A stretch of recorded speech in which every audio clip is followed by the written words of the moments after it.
The wreck of the Titan submersible may have only just been found, but another Titanic has already been discovered.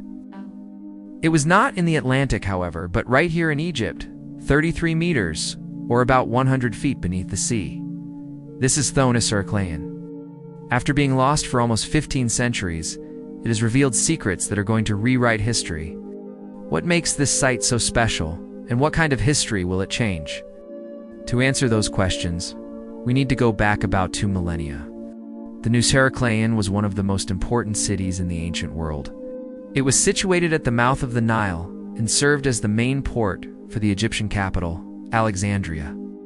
But while the majority of the population were Greek, its goods were almost entirely Egyptian. It imported things like grain and wine from all over the Mediterranean, but its most precious commodity was gold.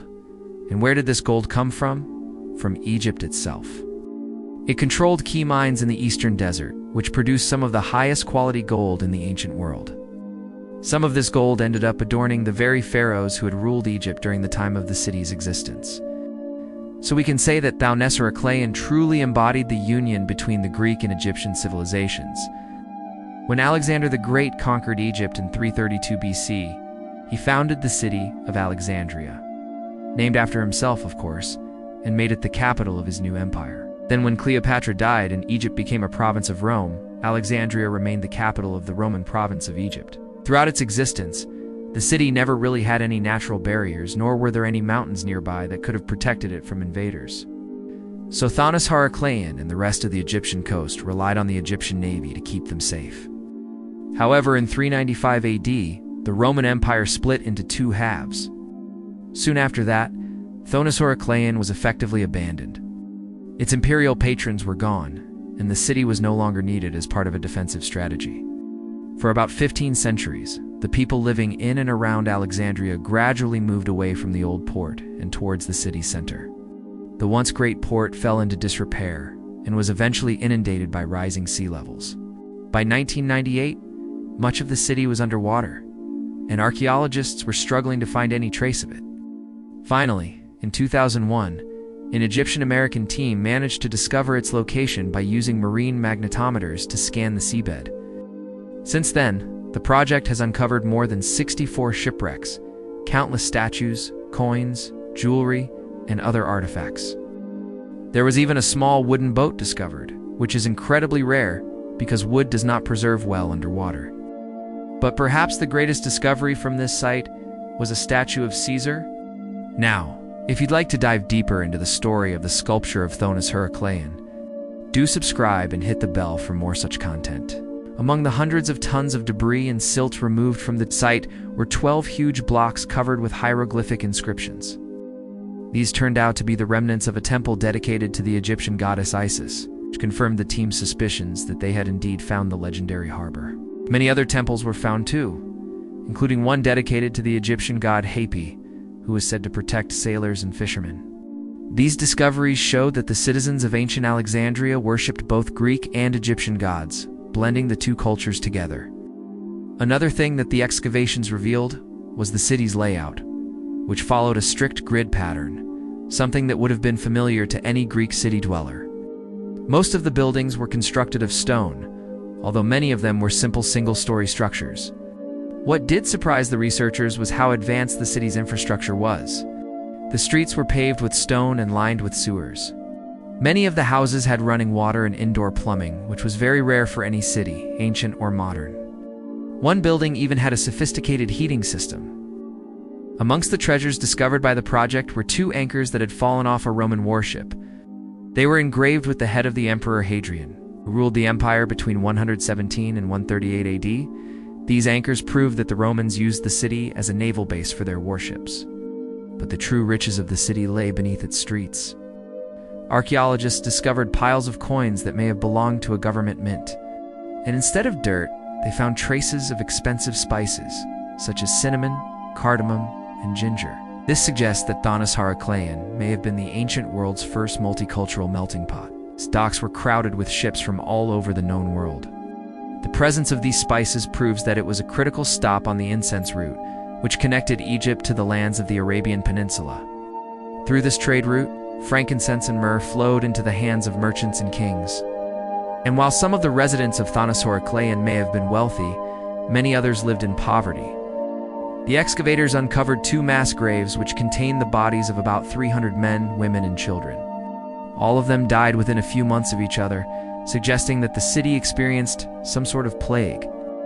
In another part of the city, archaeologists found a Jewish cemetery with dozens of tombs, suggested that Jews also lived in the city, perhaps working as merchants or artisans.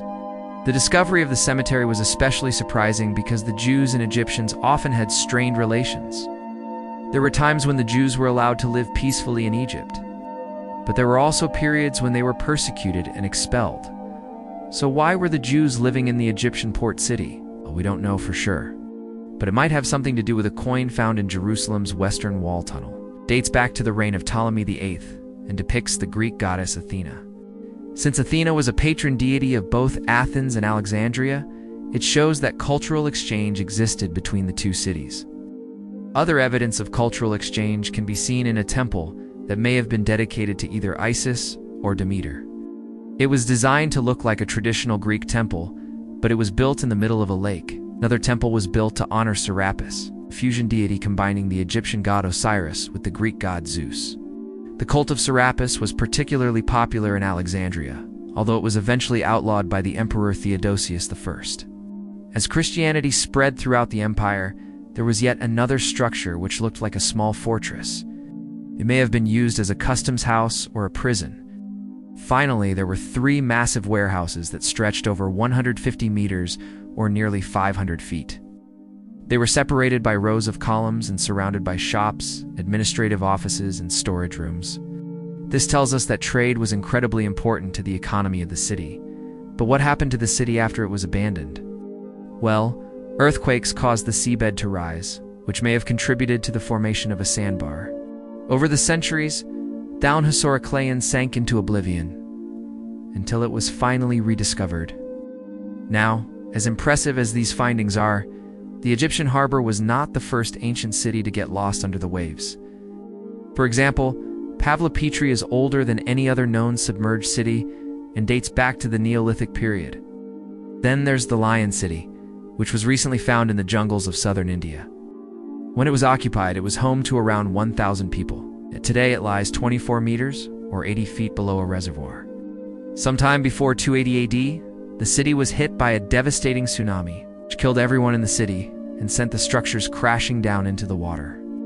More recently, the Indonesian city of Loya was destroyed by a tsunami in 2004. This catastrophe killed more than 100,000 people and destroyed countless homes and businesses. Today, archaeologists are exploring the ruins of the city and hope to learn more about life in Indonesia before the tsunami.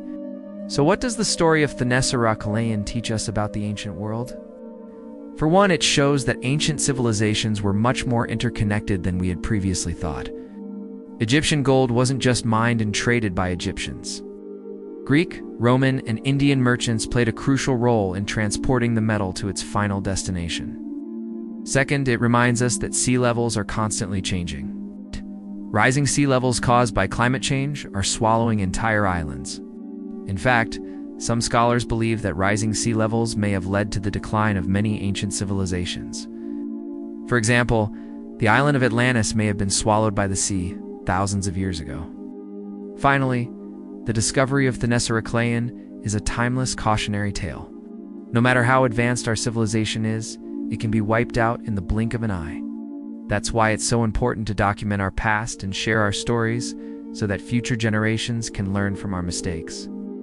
The ancient Greeks knew this, which is why they passed down the tales of Odysseus and Achilles to future generations. And that's why I make videos about archaeology and ancient history, so that you can learn about our fascinating past. Thanks for watching. Bye.